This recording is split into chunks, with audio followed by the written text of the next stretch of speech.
Let's dive into differential equations. Hmm. They're everywhere in science. Yeah, they are. They sound complicated, but are they really? Not really. They're all about change. Okay. Differential equations describe how things change over time or space. Like a secret code. Yeah, like a secret decoder ring for the universe. Cool. So if we want to know how a system changes, like where do we even start? Well, we got to look at how fast it's changing. Okay. That's where derivatives come in. Right, derivatives. It's like the speedometer in your car. Okay. Gives you the rate of change, your speed, right at that moment. So it's like a snapshot of the change. Yeah. Okay. But how do we go from there to a whole equation? A differential equation basically says, we know how this thing changes, right? Yeah. So let's find the function that describes that whole change. So we're working backward. Kind of. From the speedometer to the whole trip. Exactly. Gotcha. So there are different types of these equations, Yeah. right? What are they? Well, there are ordinary differential equations, or ODEs, OD. and they deal with functions of just one variable. Like the speed of a car over time. Exactly, that's an ODE. Okay. But what if we want to look at something more complicated? Okay. Like how temperature changes on, say, a metal plate. The temperature changes not just with time, but also with the location on the plate. Right. So we need something more powerful, right? Okay. That's where partial differential equations come in, PDEs for short. PDEs. They handle functions of multiple variables. So they're like multi-lane highways for change. Yeah, something like that. All right. They can get really complex, I bet. but they are powerful. Okay. Like the heat equation. You know that one? I've heard of it. It describes how heat flows through materials. Cool. So we've got these different types, but there's more, right? Like yeah. what? Well, we can also classify them as linear or nonlinear. Oh, okay. Linear equations are, well, they're generally easier to work with. They describe systems where the output changes proportionally to the input. Like a spring. Yeah, like a spring. The more you stretch it, the more force it pushes back. Exactly. So that's linear. Yeah. Okay. But not all systems are that simple, I'm guessing. You got it. So what about the nonlinear ones? Nonlinear equations describe systems where the input and output have a more complex relationship. Okay. You know, maybe involving exponents or trigonometric functions. Like a pendulum. Right. It's not a simple back and forth. Gravity and the length of the pendulum make it more complicated. Okay. So pendulum is nonlinear. Exactly. Got it. Nonlinear equations sound tricky. They can be, but they often describe the most interesting phenomena. That makes sense. So we've got ODEs, PDEs, linear, nonlinear. Starting to see how these could be used in different fields. Oh, yeah. They are used everywhere. Differential equations are essential in physics. Really? For example, Newton's second law can be written as a second-order differential equation. Wow. So even fundamental laws of physics. Yeah, they're all connected to these equations. Mind-blowing. What about other areas? Oh, quantum mechanics relies on differential equations, too. The Schrödinger equation, for example. Okay. It's a PDE that describes how quantum states change over time. So from planets to atoms, it's all differential equations? Yeah, pretty much. And don't forget biology. Biology. Yeah. Oh. Population dynamics, how populations grow and shrink. Right. That's often modeled using differential equations. Makes sense. That would be super useful for like ecology, managing resources and stuff. Exactly. And we're just scratching the surface. Wow. In engineering, you need differential equations for everything, like electrical circuits, bridges, airplanes, spacecraft. No way. Yeah. They're the language of engineering, really. Yeah, it sounds like any system that changes or moves. Pretty much. We can't forget economics either. Oh, yeah. Economics, too. Yeah. Differential equations are used to model things like economic growth. Predicting market trends, all that stuff. So even the stock market. All those ups and downs. To some extent, yeah. I mean, economic systems are super complicated. Yeah, they are. But differential equations help us understand the forces at play, you know? Right. It's amazing how widely applicable these equations are. It really is. It's like math is a universal language. Yeah, I see that. And these equations help us see the connections between, seemingly unrelated stuff. I like that. So we've talked about how they're used, but are there any limitations? That's a good question. They're powerful, but of course they have limitations. Like what? Well, sometimes the systems are just too complex, Okay. too many variables, Right. too many interactions. We can't capture it all in one equation. So it's like we can't fit the whole universe in a box. Yeah, Yeah. kind of like that. And even when we can formulate an equation, Yeah. sometimes we can't solve it. Not analytically anymore. Oh, what does that mean? It means we can't get a nice, clean solution, like a closed form expression. So then what? Well, then we turn to numerical methods. Okay.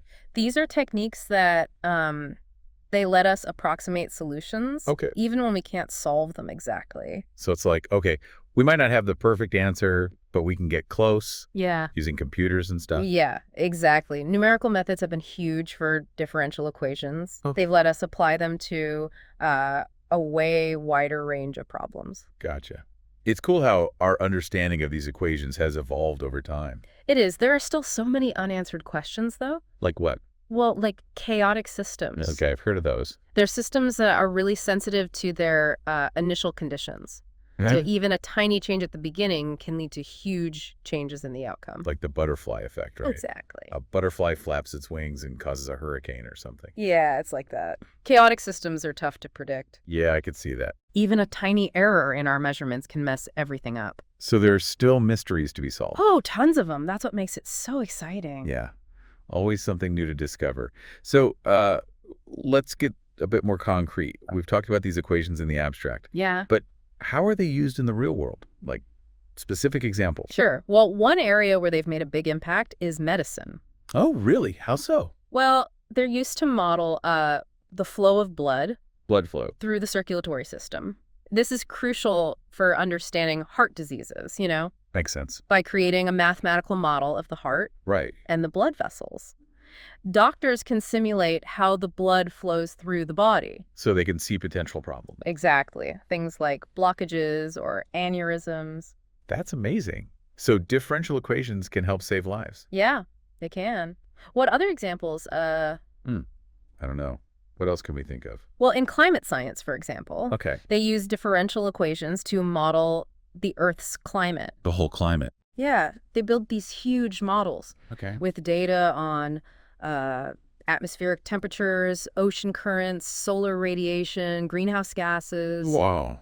So many facts. Yeah, it's like a giant jigsaw puzzle. Right. And by using these models, scientists can study how the climate has changed in the past, predict how it might change in the future, Wow. and explore the impact of human activity. That's huge. It is. It helps us make better decisions about climate change. So these equations, they're not just for understanding the world. Mhm. They're for shaping the future. That's a great point. It's amazing. Something as abstract as a differential equation. Yeah. It has such a profound impact. It is. It really is. It's what makes this field so compelling. Totally. We've covered a lot today. We have. From basic definitions to mind-blowing applications. But the main takeaway, I think, is the sense of wonder that comes with exploring this field. I agree. These equations aren't just symbols on a page. Right. They're tools to unlock the secrets of the universe. Yeah. And to make a difference in the world. In the journey of understanding them, it's full of surprises. It really is. All right, before we wrap up, Yeah. I want to touch on something we mentioned earlier. Okay. Initial and boundary conditions. Right. What are those exactly? Why are they important? Okay. Imagine you're trying to predict the path of a rocket. A rocket. Okay. You know the forces acting on it. Okay. You can write down the differential equations for its motion. Right. But to get a specific solution, you need to know where it starts Right. and what its initial velocity is. It's like knowing the starting point of the game. Exactly. Those are the initial conditions. Okay. They tell us the state of the system at the beginning. Got it. And what about boundary conditions? Similar idea. Okay. But instead of a specific time, they specify the state at the boundaries Boundaries of what? of our region of interest. Say we're modeling temperature in a metal rod. Okay. The boundary conditions might tell us the temperature at the ends of the rod. Oh, Like knowing the temperature at the walls of a room. makes sense. These boundaries, they constrain the possible solutions. They limit the possibilities. Yeah. And those constraints are essential for finding unique solutions to our equations. This whole discussion has been really eye-opening. Good. I'm starting to see how these equations and the initial and boundary conditions, Yeah. they give us a framework for understanding how systems behave They do. and for predicting what they'll do in the future. Exactly. It's amazing. It's been a pleasure. Likewise, I think it's time to let our listeners digest all this information. Probably a good idea. Take a break. Yeah. It is a lot to take in. So we've learned that differential equations are these powerful tools for describing change, right? Yay. And they have all these different applications across science and engineering and economics. Yeah. But it feels like we've just scratched the surface. We have, definitely. The world of differential equations is vast. And it's constantly growing, you know. Really? There are so many types of equations, each with its own quirks and challenges. And we're discovering new ones all the time. That's amazing. We talked about ODEs and PDEs, linear and nonlinear. Yeah. Are there even more categories? Like stuff we haven't even touched on? Oh, absolutely. There are stochastic differential equations, for instance. Look at those. They bring in randomness. Randomness. Yeah, like noise into the system. Okay. They're used to model things like stock prices or the spread of diseases, Right. where chance plays a big role, you know? So it's like adding a bit of unpredictability to the mix? Exactly, to make the models more realistic. Gotcha. Anything else? Let me think. Oh, there are also delay differential equations. Delay. Yeah. They take into account that sometimes the effects of the change aren't felt immediately. Oh, interesting. So there's a time delay, Okay. you know, like in population dynamics. Okay. The birth rate today might depend on the population size from a few years ago. Right. So these equations are all about capturing the complexity of real-world systems. They are. It's like having a whole toolbox of mathematical tools. It is. It is.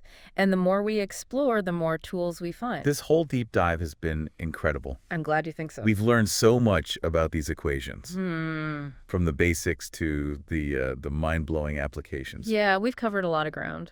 But most importantly, I think we've captured that sense of wonder. The wonder. Yeah, the wonder that comes with exploring this field. Absolutely. These equations, they're not just symbols on a page.